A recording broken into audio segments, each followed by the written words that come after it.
Imagine, imagine getting a call that your kid is missing. Oh, God. And then imagine having to drive across the country Yeah. to search this huge, unforgiving desert for them. Oh, wow. That's exactly what David Robinson had to deal with Yeah. when his son Daniel, who was a young geologist, Right. vanished in Arizona back in 2021. 2021. Yeah. This case is just so unsettling. It's heartbreaking, but it's also, like you said, it's unsettling because there are just so many layers to it. Right. We've got the official police investigation. You've got the family just desperately searching.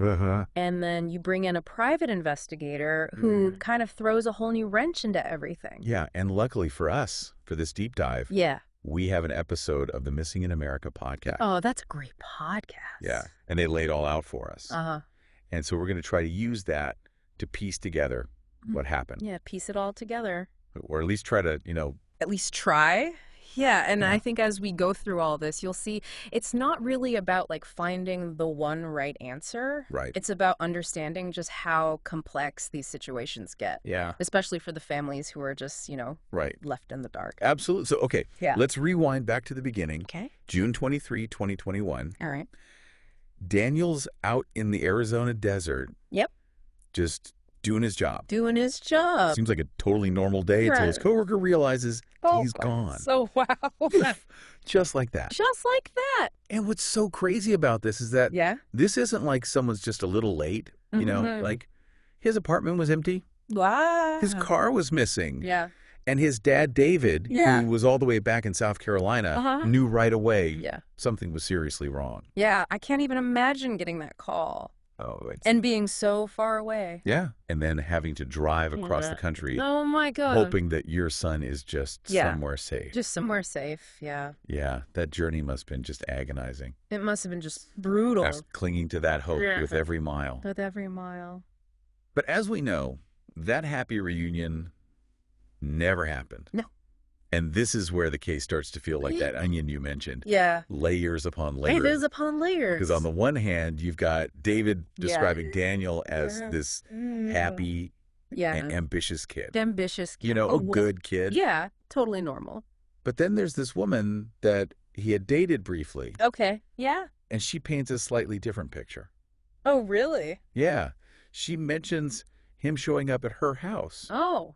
Uninvited. Uninvited. Oh. Sending her these kind of cryptic texts. Like what? Like, I'll either see you again or I'll never see you again. Oh, wow. And it's just like... So cryptic. Yeah, you're seeing these glimpses of Daniel that maybe nobody really knew. Right, like a side of him that, that nobody knew about. It's like a puzzle piece. Yeah. That doesn't quite fit. Yeah, it doesn't quite fit. And then there's that last interaction with his coworker at the job site. Yeah.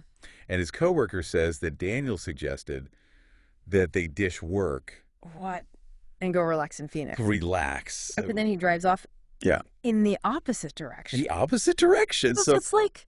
So strange. Yeah, this detail that seems so small at first. Yeah. But knowing what we know now, it makes you wonder, was he acting strange? Yeah. Was something bothering him? Was something off? Or are we just, trying to find patterns where there aren't any? Yeah, there aren't any. Yeah, that's easy to do. Yeah, it's so easy to do that. Especially in these cases. Yeah, when someone just vanishes. Yeah. Try to connect every little thing. You try to connect the dots. And then weeks later, the discovery of Daniel's Jeep just throws everything even more chaos. Oh, this is where it gets wild. Yeah. This is where it takes a turn. They find the Jeep wrecked in a ravine. A ravine? Just miles from where he was working. Oh, wow. Airbags deployed. Okay. Sunroof open. Sunroof open. Like someone crawled out. Oh, wow. Personal belongings scattered around. No Daniel. But no Daniel. So sunroof open, wallet there. Yeah. No water. No water. Okay, help me out here. Okay. Was Daniel even in the Jeep? Yeah, was he even in the Jeep? When it crashed. When it crashed, that's the question, right? Yeah. I mean, the police initially treated it like a missing person case. Right. Not a crime scene. Okay. They figured maybe he wandered off, disoriented after the crash. Right. But even their official report had some holes in it. Yeah. Like big holes. Well, you said it. The desert is no joke. The desert's no joke. So even if he is disoriented. Yeah. Why wouldn't he take the water? Yeah, why wouldn't he take the water? That he had in his car.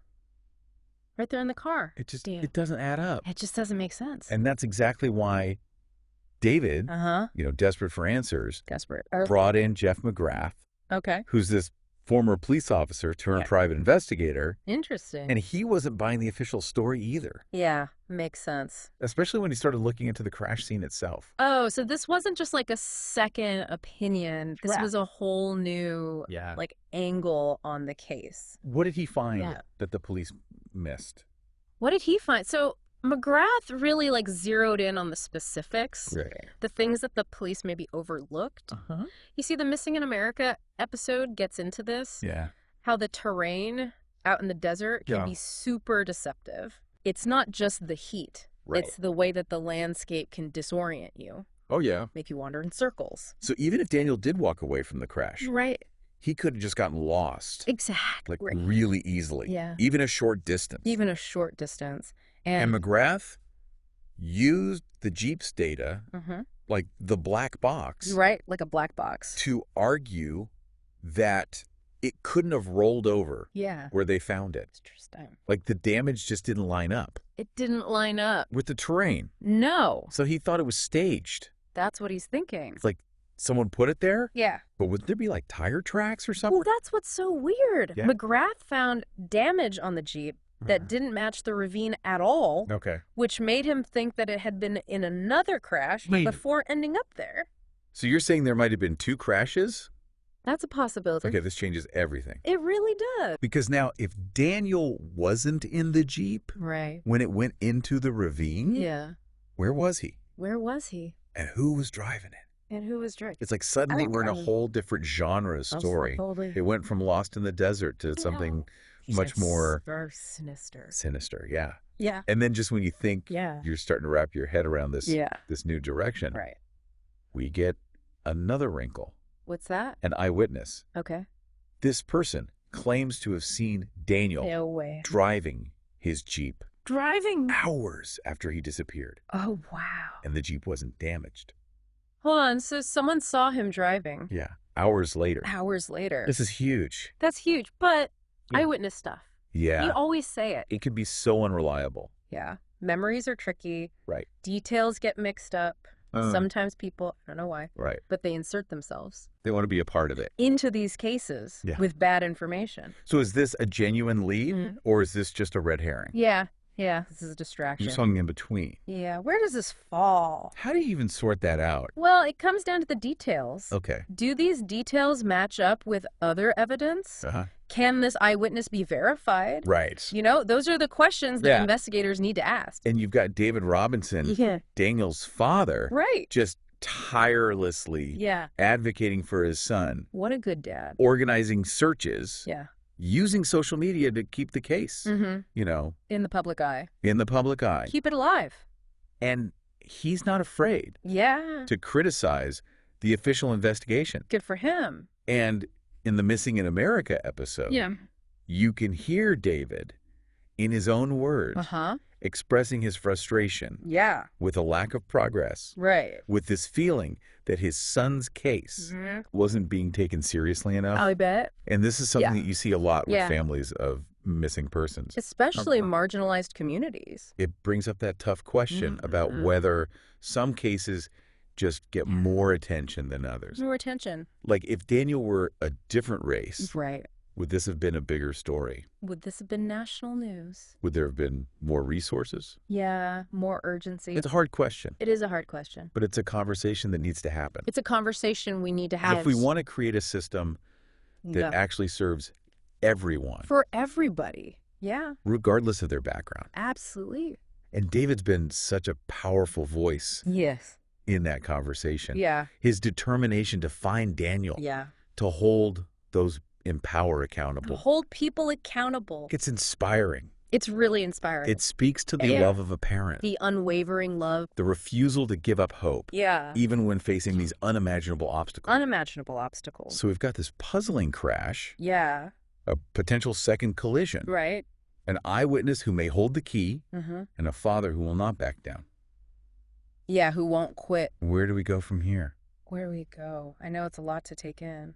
Yeah, we've been through the desert. We've seen the Jeep. We've heard from all these different people. Yeah, all these different accounts. But at the end of all this, the question remains, what happened to Daniel Robinson? That's the question, isn't it? The million-dollar question. And like we've been saying, these cases, they don't always have a simple answer. Right. But I think even without solving the whole mystery, there are things we can learn. Yeah. What stands out to me is just how important it is to question everything. To question everything. Yeah, we saw how the police maybe missed some important stuff. Right. Early on. Early on, and then you bring in McGrath. Yeah, the private investigator. Yeah. Totally changes the whole story. Exactly. It reminds us that we can't just accept the easiest explanation. Right. Especially when someone's life is on the line. Absolutely. We have to push for answers. We have to demand accountability. Right. And be willing to look at things. Yeah. From every angle. From all sides. Yeah. And something else that struck me. Yeah. Is how big of a role technology plays. Oh, yeah. In these investigations now. Huge. The Jeeps data.